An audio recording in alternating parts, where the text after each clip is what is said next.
ఆదాములా ఎరికోలోని ఆకానులా దేవుని మాటను ఎవరు మీరిన ఫలితము ఒకటి మానవా. ఏదెనులో ఆదాములా ఎరికోలోని ఆకానులా దేవుని మాటను ఎవరు మీరిన ఫలితము ఒకటి మానవా. దేవుని మాటను ఎవరు మీరిన ఫలితము ఒకటి మానవా.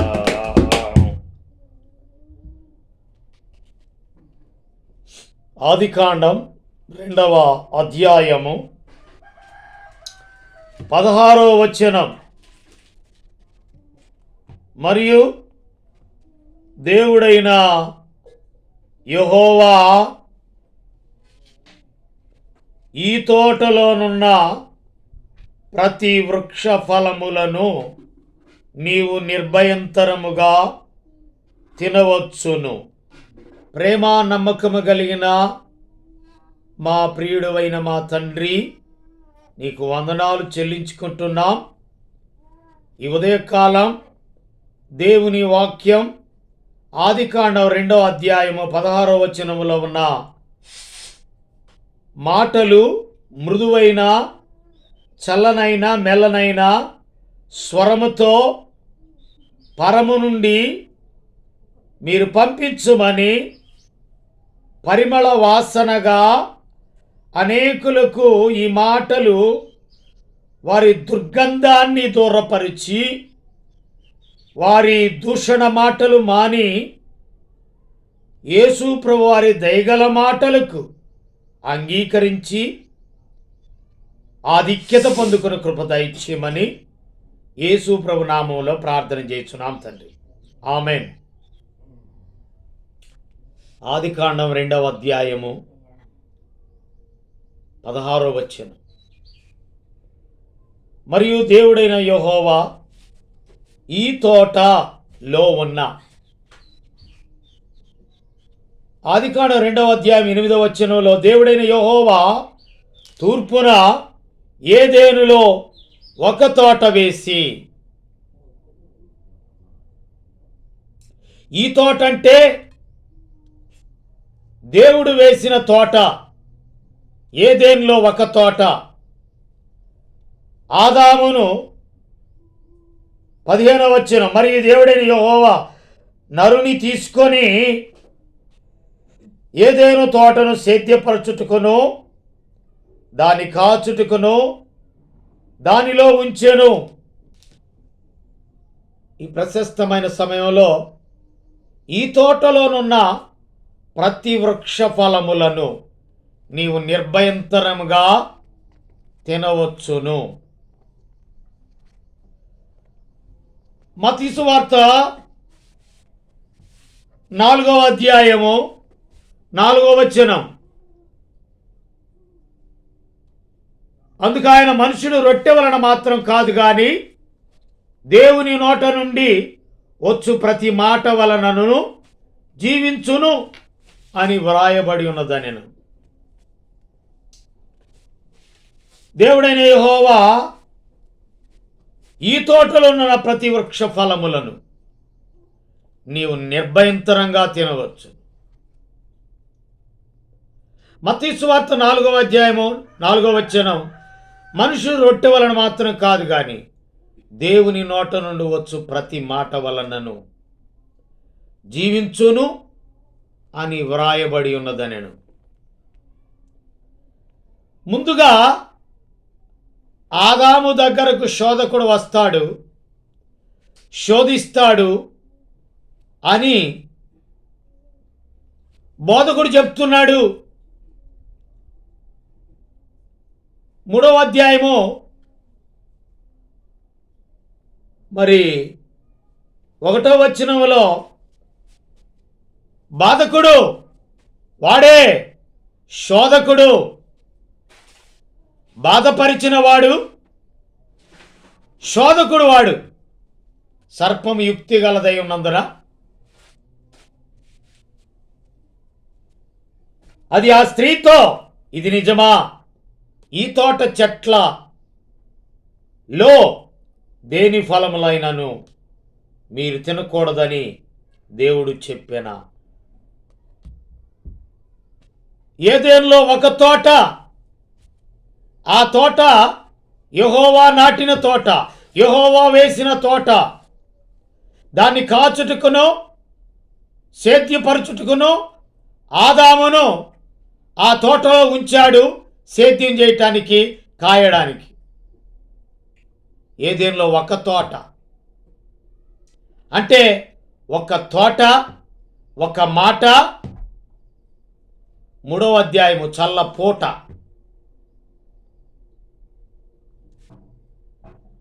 కనుక ఒక్క మాట ఒక వ్యక్తితో చెప్తున్నాడు. ఒక తోట, ఒక మాట. 2వ అధ్యాయము 16వ వచనం. తోట వేసింది దేవుడు, మాట మాట్లాడింది దేవుడు ఆదాముతో. ఒక మాట. ఏ మాట అది? మరి దేవుడైన యెహోవా, ఈ తోటలోనున్న ప్రతి వృక్ష ఫలములను నీవు నిర్భయంతరంగా తినవచ్చు. తోట వేసింది ఆయన, కాపుదల కాయమంది ఆదాముని, సేద్యం చేయమని ఆదాముతో చెప్పాడు. ఆ తోటలో ప్రతి వృక్ష ఫలములను నీవు తినవచ్చు, అభ్యంతరం లేదు. అభ్యంతరపరచేటి కన్ను కలిగి అగ్నిలో మండేటి కన్నా ఆ కన్నే లేకుండుట మేలు. నాకు నిన్ను చూసే కన్నే యేసయ్యా, కన్నలేని కనులేలనయ్యా, వినలేని చెవులేలనయ్యా, నిన్ను చూడ మనసాయనయ్యా యేసయ్యా, నాకు నిన్ను చూడ మనసాయనయ్యా. అభ్యంతరపరిచే ఏ కన్నైనా, చెయ్యైనా, కాలైనా తీసి అగ్నిలో పడవేయాలి. అభ్యంతరం రాకపోవటం అసాధ్యం. అది ఎవరి ద్వారా వస్తుందో వాడికి శ్రమ.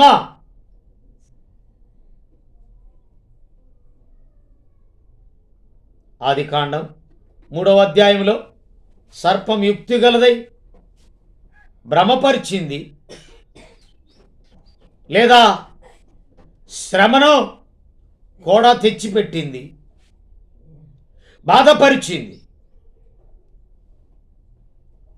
బాధపరిచేవాడు వాడైతే బోధపరిచేవాడు దేవుడైన యెహోవా. నీవు ఈ తోటలో ఉన్న ప్రతి వృక్ష ఫలములు నిర్భయంతరంగా తినవచ్చును.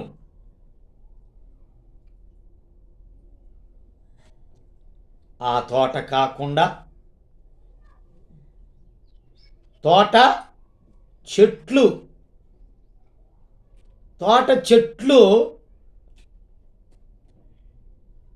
ఫలాలు తింటారు అసలు. తోట చెట్లు మంచి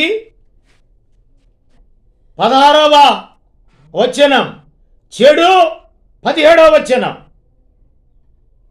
16 మరియు దేవుడైన యెహోవా, ఈ తోటలోనున్న ప్రతి వృక్ష ఫలములు నీవు నిర్భయంతరంగా తినవచ్చును, అయితే మంచి చెడ్డల తెలివినిచ్చు వృక్ష ఫలములను తినకూడదు.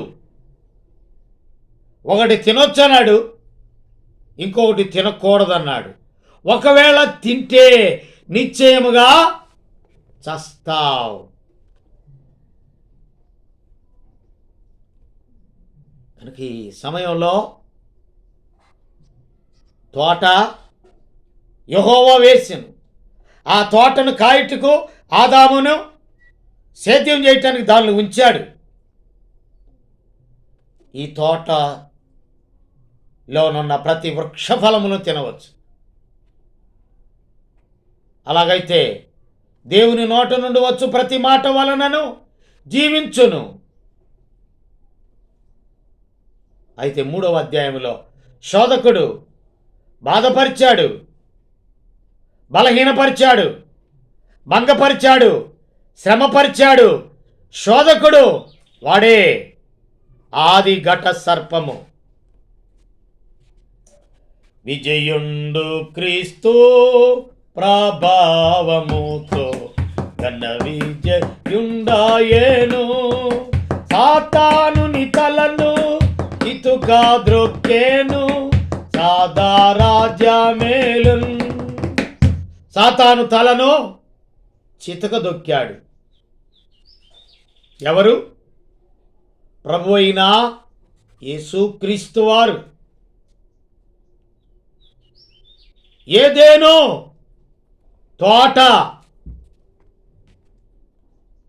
ఆదాము అవ్వలు, లేదా ఇందాక పాడినగా ఏదేనులో ఆదాములా, ఎరికోలోని ఆకానులా, దేవుని మాటను ఎవరు మీరిన ఫలితము ఒకటే మానవా.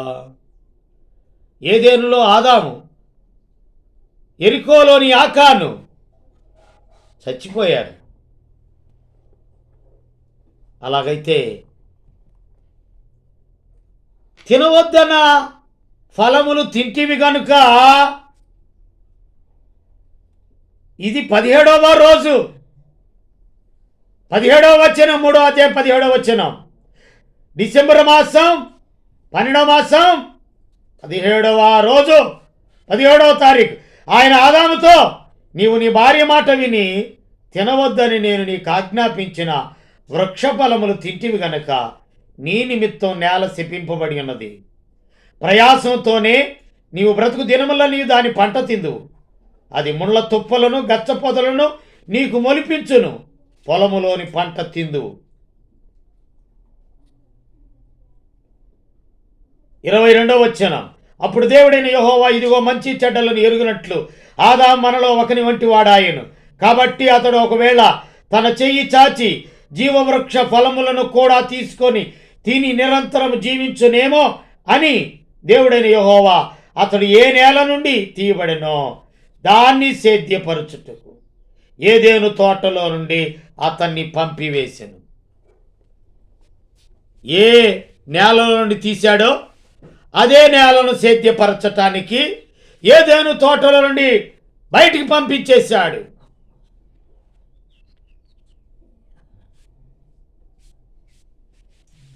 లోపల నుంచి బయటికి వెళ్ళగొట్టాడు. ఈ బయట ఉన్న ఈ వ్యక్తి లేదా ఈ స్త్రీ, ఈ పురుషుడు గెంటివేయబడ్డా. అలాగైతే మన ప్రభువును మన రక్షకుడు యేసు క్రీస్తు, విజయుండు క్రీస్తు ప్రభావముతో ఘన విజయుండాయను. సాతానుని తలను చితక ద్రొక్కెను, సాదా రాజ్యమేలును. ఆదాము తన భార్య తెచ్చిచ్చిన దాన్ని తిన్నాడు. అవ్వ సాతాను మాట వింది. మాటలు లేవు కానీ గబగబ తిని భర్తకు ఇచ్చింది. భార్యని ప్రేమించి భార్య కోసం ప్రాణాన్ని అప్పగించినట్లుగా మన ప్రభు అయిన యేసుక్రీస్తు వారు ఏమని సెలవిస్తుంది వాక్యం? దేవుడు, క్రీస్తేసు ప్రభువు తన రక్తమిచ్చి కొన్నట్టి సంగమునా ఎవరు చేరెదరు వారే ధన్యులు, పరలోక మే వారిది. దేవుడు తన స్వరక్తమిచ్చాడు భార్య కోసం. 33.5 సంవత్సరం, 30 సంవత్సరాలు తన తల్లిని తండ్రిని పోషించాడు, వడ్రంగి పనిచేసి. 3.5 సంవత్సరం బయటకు వచ్చేశాడు, సువార్త ప్రకటించాడు. ఆయన యవనుడు, పెండ్లి కాని యవనుడు, తన యవ్వన రక్తాన్ని చిందించాడు. ఎవరి కోసమో తెలుసా?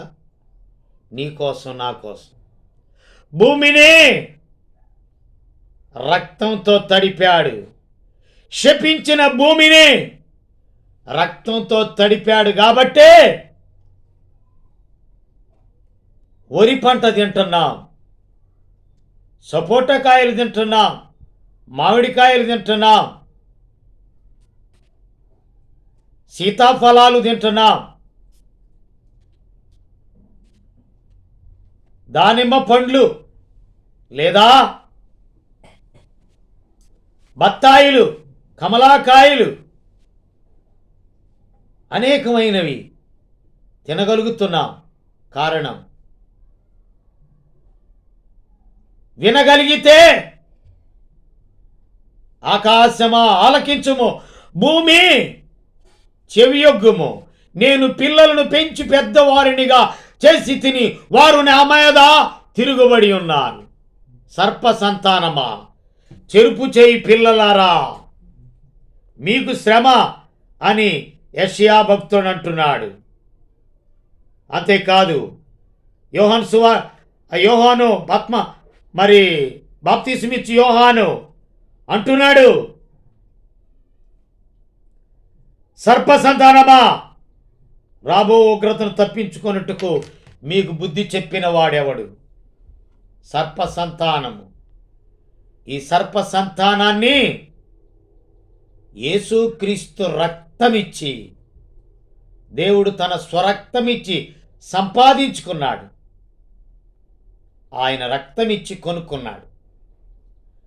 శపించిన భూమి సస్యశ్యామలంగా పండుతుంది. ఆదాము నిమిత్తము నేల శపించబడి ఉన్నది. కడపటి ఆదామైన యేసుక్రీస్తును బట్టి భూమి సస్యశ్యామలంగా మంచి పంట పండుతుంది. భుజిస్తూ ఉన్నారు. భూమిలో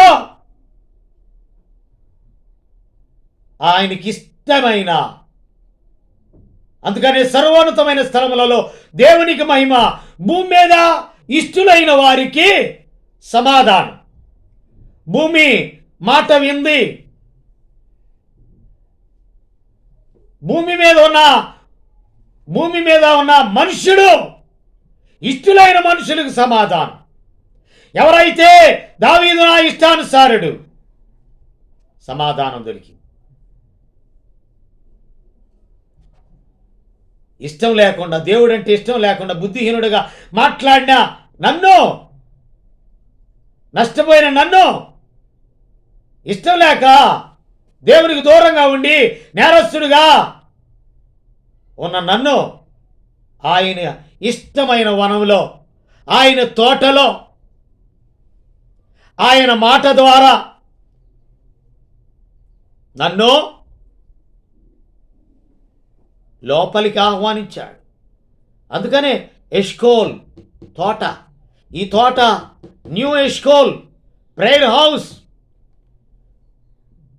నూతన ఎష్కోల్ ప్రార్థన మందిరం.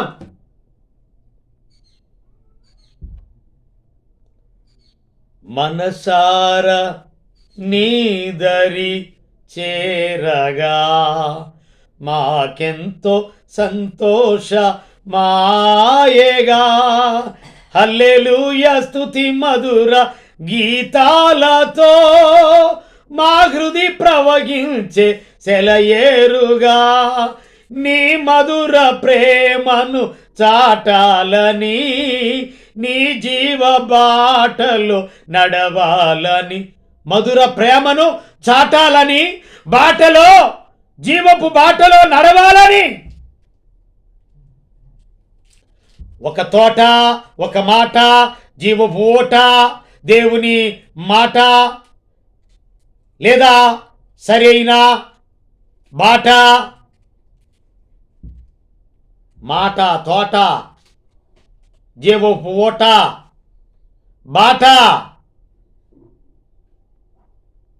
మనసారా నీ దరి చేరని మాకెంతో సంతోషమయ్యగా హల్లెలూయా స్తుతి మధుర గీతాలతో మా హృదయం ప్రవహించు సెలయేరులా నీ మధుర ప్రేమను చాటాలని, నీ జీవ బాటలో నడవాలని, జీవపు బాట, జీవపు ఓట, దేవుని మాట. ఆదాము ఏదెనులో ఒక తోట, ఆజ్ఞాతిక్రమము పాపము, పాపం వల్ల వచ్చు జీతము మరణం. తోటలో నుండి బయటికి గెంటి వేశాడు.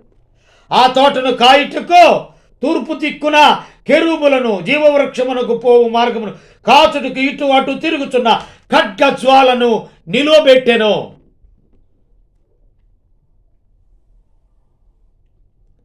ఖడ్గజ్వాల నిలువబెట్టెను. మనుష్యుడు పులియబెట్టెను.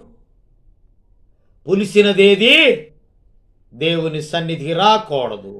పాపి దేవుని సన్నిధికి రాకూడదు అనే ఆజ్ఞను, ఇదిగో పాపులను రక్షించుటకు క్రీస్తు యేసు ఈ లోకమునకు వచ్చినను, వాక్యము నమ్మతగినదియు పూర్ణాంగీకారమునకు యోగ్యమైనదియు నయ్యున్నది. పాపులను రక్షించుట. అలాగైతే యేసు ప్రభు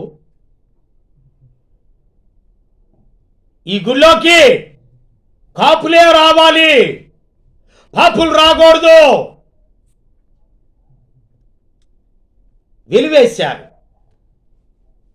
వెలివేయబడ్డారు.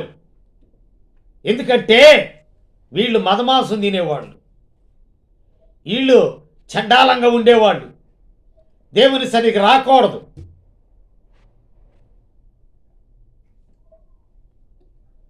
మురికితో ఉన్నవారు, మలినతో ఉన్నవారి కోసమే. పాపంబు చేత పడి చెడిన నన్ను కరుణించి రక్షించితివి, నీ జ్ఞాన ఘనత ఐశ్వర్యంబులను దయతోడనొసగితివి.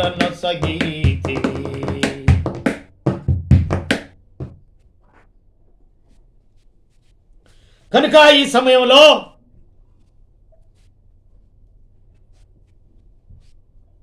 పరిమళ వాసనగా నేనుండుటకు ప్రతి స్థలమందు నా తోడై కాపాడుచున్నావు నీవు. ప్రగతి పదములో నన్ను నడిపించి ప్రఖ్యాతిని మంచి పేరును కలిగించువాడవు. ఈనాడు ప్రగతి పదములో కుల మత ఏ భేదము లేకుండా అందరూ నన్ను ప్రేమిస్తున్నారంటే కారణం నేను ఒక గురి కలిగిన వాణ్ణి, నేను ఒక దరికి వచ్చిన వాణ్ణి, నన్ను దేవుడు ఆ రీతిగా బలపరిచాడు. అపవిత్రుడను ఆయన నన్ను తన పవిత్రమైన రక్తంతో శుద్ధి చేశాడు. బుద్ధిగల సంఘములో బుద్ధిగల కన్యక ఒక్కడే పురుషునికి ప్రదానం చేయబడిన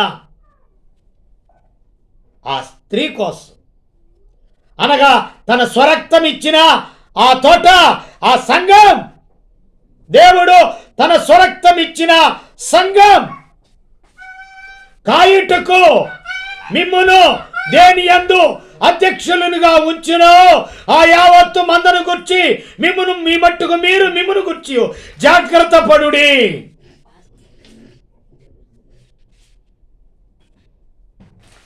దేని యందు మిమ్మల్ని అధ్యక్షులుగా ఉంచెను, ఆ యావత్తు మందను గూర్చి మిమ్మును గూర్చి జాగ్రత్తగా ఉండుడి.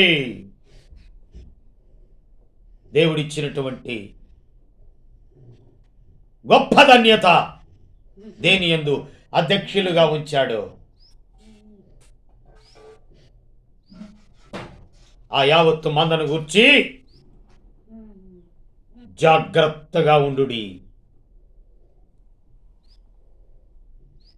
దేవుడు తన స్వరక్తమిచ్చి సంపాదించి కాయుటకు దానిలో ఉంచాడు.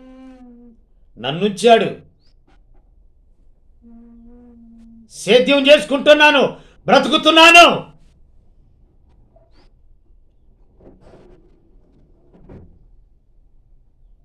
దేవునికి స్తోత్రము కలుగునుగాక.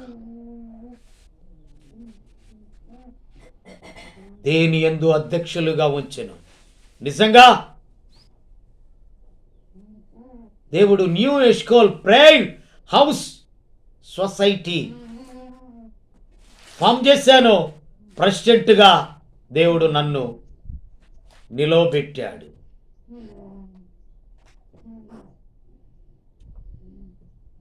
అధ్యక్షునిగా దేవుని వాక్యాన్ని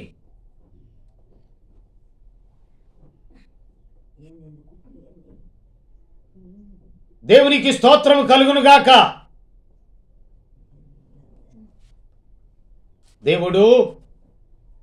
దేవుని యొక్క జాగ్రత్త.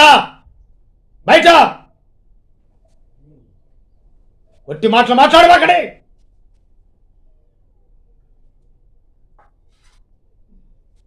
లైవ్ ప్రోగ్రాం జరుగుతున్నప్పుడు మాట్లాడకూడదు.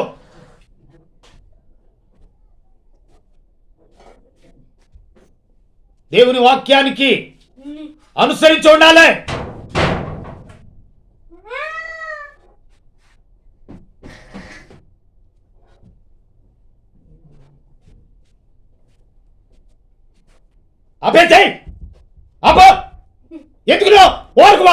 దేవుడు తన స్వరక్తం ఇచ్చిన సంఘంలో దేని యందు మిమ్మల్ని అధ్యక్షులుగా ఉంచెను. ఆదాము ఆనాడు కోల్పోయాడు. ఈనాడు అవిధేయులైనట్టు మనం మాటలోను ప్రవర్తనలోను కోల్పోతున్నాం. చూపులోను తలంపులోను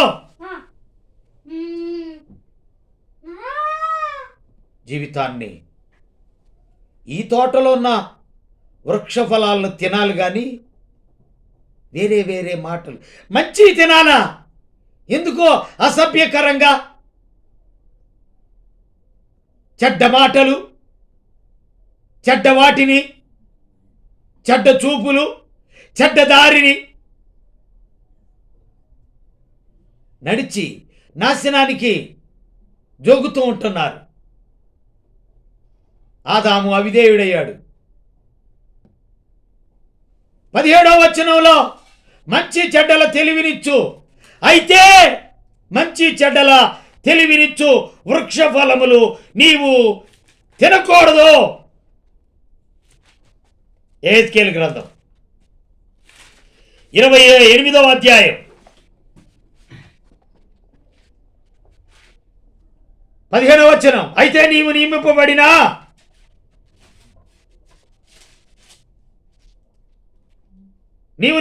దినం మొదలుకొని పాపం నీ యందు కనబడ వరకు ప్రవర్తన విషయంలో నీవు యథార్థవంతుడుగా ఉంటివి. అయితే నీకు కలిగిన విస్తారమైన వర్తకము చేత లోపల నీవు అన్యాయం పెంచుకొని ప్రారంభంలో దేవుని తోటయగు ఏదెనులో నీవుంటివి. 28వ అధ్యాయము యెహెజ్కేలు గ్రంథము 13వ వచనం. దేవుని తోటయగు ఏదెనులో నీవుంటివి, యథార్థవంతుడుగా ఉంటివి. అయితే నీకు కలిగిన విస్తారమైన వర్తకము చేత లోపల అన్యాయం పెంచుకొని పాపము చేయుచు వచ్చితివి గనుక. అన్యాయం లోపల పెంచుకున్నాడు, పాపం చేశాడు చేతులతో. కనుక ఈ సమయంలో యథార్థతను మన జీవితాల నుండి ఆదాము దేవుని వాక్యం సెలవిస్తుంది. ప్రసంగి గ్రంథం దేవుడు ప్రసంగి 11వ అధ్యాయము వివిధమైన తంత్రములు కల్పించుకొని ఉన్నారు. ఎవరు అంటే దేవుడు మనుష్యులను యథార్థవంతులుగా పుట్టించెను. అయితే వివిధమైన తంత్రముల చేత ఏమైపోయారంట? నాశనమైపోయారు. 7వ అధ్యాయం, క్షమించాలి, 29వ వచనం. అయితే ఇది ఒకటి మాత్రం నేను కనుగొట్టిని, ఏమనగా దేవుడు నరులను యథార్థవంతులనుగా పుట్టించును గాని వారు వివిధమైన తంత్రములు కల్పించుకొని ఉన్నారు. తంత్రం అంటే ఇదిగో తనువు చేసేది, తనువు శరీరంతో తంత్రం, మంత్రం మనస్సుతో. ఇక్కడ తంత్రం మనసులో పుట్టేది, మంత్రం ఎవడు ఇష్టానుసారంగా వాడు ప్రవర్తిస్తున్నారు. మనస్సు మంత్రం, తంత్రం అంటే తనువు శరీరము మనస్సు. మూడవది అంతరం, చెయ్యి కట్టుకునే అంతరం కాదు, కాలి కట్టుకునే అంతరం కాదు. ఆత్మ శుద్ధి కావాలి, శరీరం శుద్ధి కావాలి, మనసు శుద్ధి కావాలి. మా అంటే మంత్రం, తా అంటే తనువు, తంత్రం, అంతరం, తంత్రం, మంత్రం అంటే శరీరము, ఆత్మ, మనసు ఇదంతా కూడా పవిత్రంగా ఉండాలి. పవిత్రత.